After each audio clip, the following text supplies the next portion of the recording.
Rhythmically, rhythmically, rhythmically, he was wielding the limber rod, threshing my bare chest as I lie on the floor.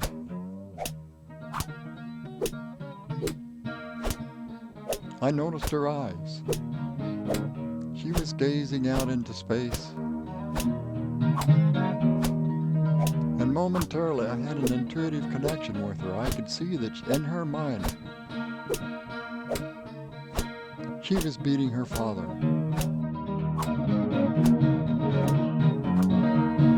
Some years before, during the period of the daily beatings, I had at first complained. "Don't complain," she said. "My father beat me with a leather belt."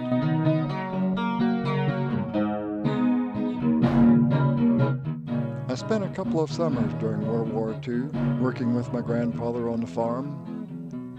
One time he gave me a beating. Oh no, the dreaded belt.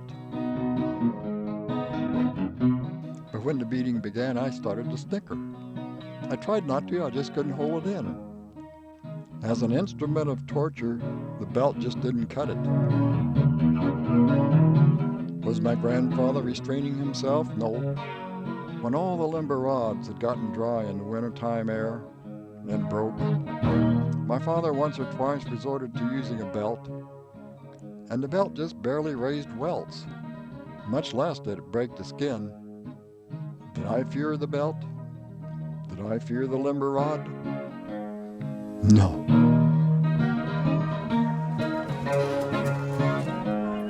At recess time, the playground was full of adult teachers and kids.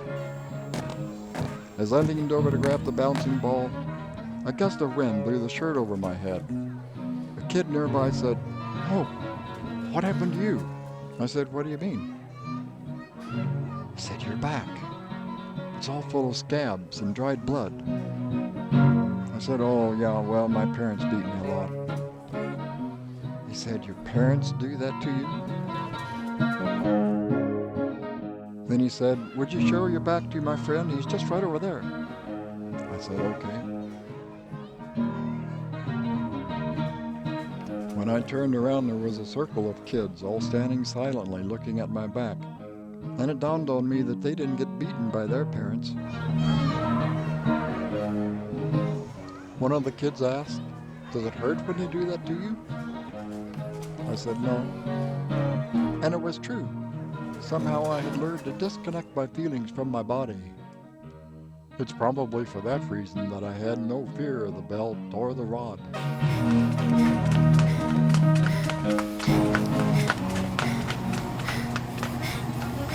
I was gripped with terror, a wild terror of a horror far worse than the belt or the rod.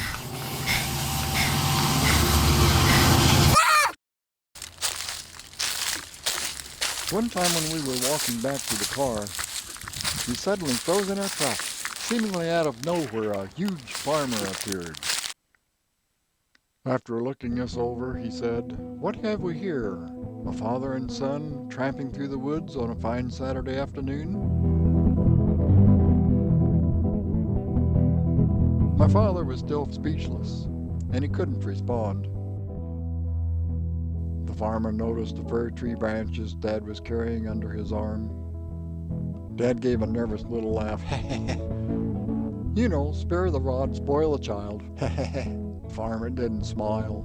Dad said, "Come on, Larry, let's go home."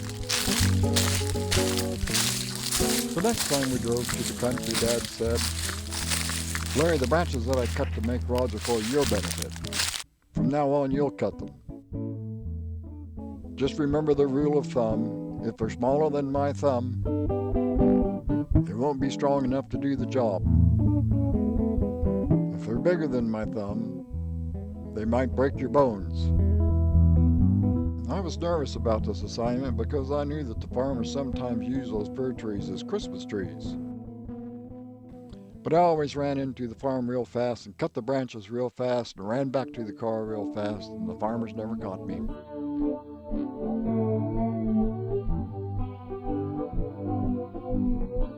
It wasn't always like that. There was a time when I was a very happy little boy. Until the age of 5 years, 1 month, and a couple of weeks. I think things started to change when Mom persuaded Dad to buy the refrigerator and the electric range to replace the icebox and the 2-burner cooktop that used white gas for fuel. White gas is kind of like kerosene, and it was really difficult to control the temperature. The truck drove up, a couple of guys got out, unloaded the refrigerator and the range, and the man in charge asked Mom, "Where do I plug the range in?" Well, Mom showed him a little 120-volt outlet, and he said, "Oh, no, you need a special outlet for a range." The electrician came out and said, "I'm sorry, but you're going to have to pay for a new service entrance system." This was more than Dad had bargained for. Not only was it expensive in those days to get an electric service system installed, but it was a rent house. Dad didn't even own the house. Dad often boasted that he never missed a day of employment during the entire Depression. He got what he considered to be a great job with the Kansas City school system, December 1935. And now, some 7 years later, he was a fireman. Got up at 5 a.m. every morning, went over and heated up the school, making sure it would be warm when the teachers got there. During the daytime, he'd shovel any coal as necessary into the furnace. He was so proud of that job, and it paid fairly well, $95 a month, and the rent that Mr. Harriman charged was only $20 a month. We shouldn't have been having financial problems. Who knows how much the electric service cost, and so Dad fell behind in his rent payments. Mr. Harriman would come over and complain, big arguments at the door sometimes. Dad had to borrow money from all of his brothers and sisters and friends. It must have pained him to do so, because none of them had cutting-edge appliances, and several still lived with their parents in a house that had neither running water nor central heat. My mother's parents were a little more affluent, and they had running water, but no electricity. So Dad probably thought Mother's requests were a bit excessive. There was lots of tension in the house. Perhaps in part because of that tension, I started wetting the bed again. Every morning, Mother would rouse me out of bed, beat me with a limber rod because I had wet the bed. I lost my appetite. I'd sit at the table in the evening not eating. Mother would make me stay there until it was bedtime. At night I'd cry, sometimes until it would start getting light out. And it was during this period that the nightmare began. Always the same nightmare. I think at first it didn't interfere with my relationship with my mother. She had been a good mother. She read Bible stories to me just before going to bed. But then around March of 1942, when I was 5.5 years old and my little sister was just turning 2, a certain incident happened. Kindergarten had been out for a couple of weeks because of the snow. I looked out one day and I saw that it was melting. I said, "Look, Mom, it's melting. Can I go out and play in the snow?" Well, after 2 weeks of having me underfoot, she was probably happy enough to have me outside for a while. So she said, "Yeah, I guess so." So she put on some galoshes and a coat. And then my little sister said, "Me too." So Mama put some great big galoshes on her little feet and a nice red coat, and out we went. Mama said, "Larry, take care of your little sister." I said, "Can we play in the puddles?" She says, "Well, you have your galoshes on. I guess it's okay." So I went right outside and ran to that big puddle that was beside our house, and it made a marvelous squishing sound. So I enticed my little sister to come out and join the fun. Pretty soon she said, "I'm stuck." I said, "Don't worry, I'll help you." So I started pulling up on those great big galoshes that were stuck in the mud, and she says, "I fall." I said, "Hold on to me, hold on to me." So she held on to me, and I tried to hold on to her with one arm while I pulled up on her galoshes. All of a sudden, the galosh that I was pulling on pulled loose suddenly. and plop, over went Sharon right into the mud puddle. She began to squeal and squall. My mother came out, walked up to me.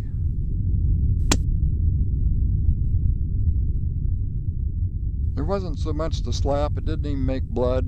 Oftentimes when I was a child, my nose would be gushing blood. So it wasn't the severity of the punishment, it was just that I felt that it was so unfair because, in my mind, I had been trying to help my sister. As I watched my mom and my little sister walk around the corner of the house, I was thinking, I wonder if I can trust these people. And that's the first time that I heard my guardian angel's voice. He said, "Can you live without their love?" I thought about that question for quite a little while. I decided yes. It was perhaps the most important decision of my childhood.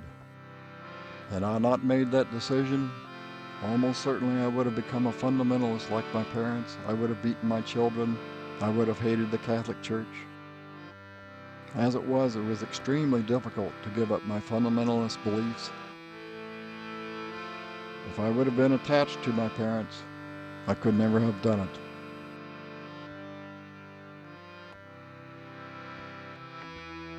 On April the 1st, 1942, about a month later after that incident, we moved to Scarrett School, where my father had been appointed head custodian. I guess the pay must have been better because pretty soon I wasn't hearing arguments about money. But there were other problems. After about 3 or 4 weeks, 5 weeks maybe, all of Dad's helpers quit one afternoon. He called up Mr. Downs, his supervisor. Mr. Downs sent out a couple of more replacements. Within a month or two, they had quit. Mr. Downs told Dad that he'd just have to take care of the school himself best he could, and the beatings, if anything, got worse.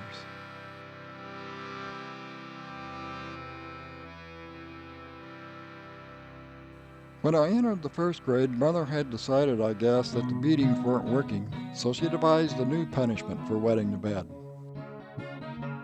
One day, Miss Rodman called me up to her desk to look over a test that I had taken the day before. On the way back to my chair, 3 or 4 little girls said, "Oh, here comes Stinky, hold your nose, hold your nose." A few minutes later, Miss Rodman called me up to her desk again. She said, "Larry, you know lots of little boys wet their bed, but if you wash up before you come to school, the kids won't call you Stinky." I said, "I'm not allowed to wash up." She said, "You're not allowed to wash up?" I said, "No, it's my punishment."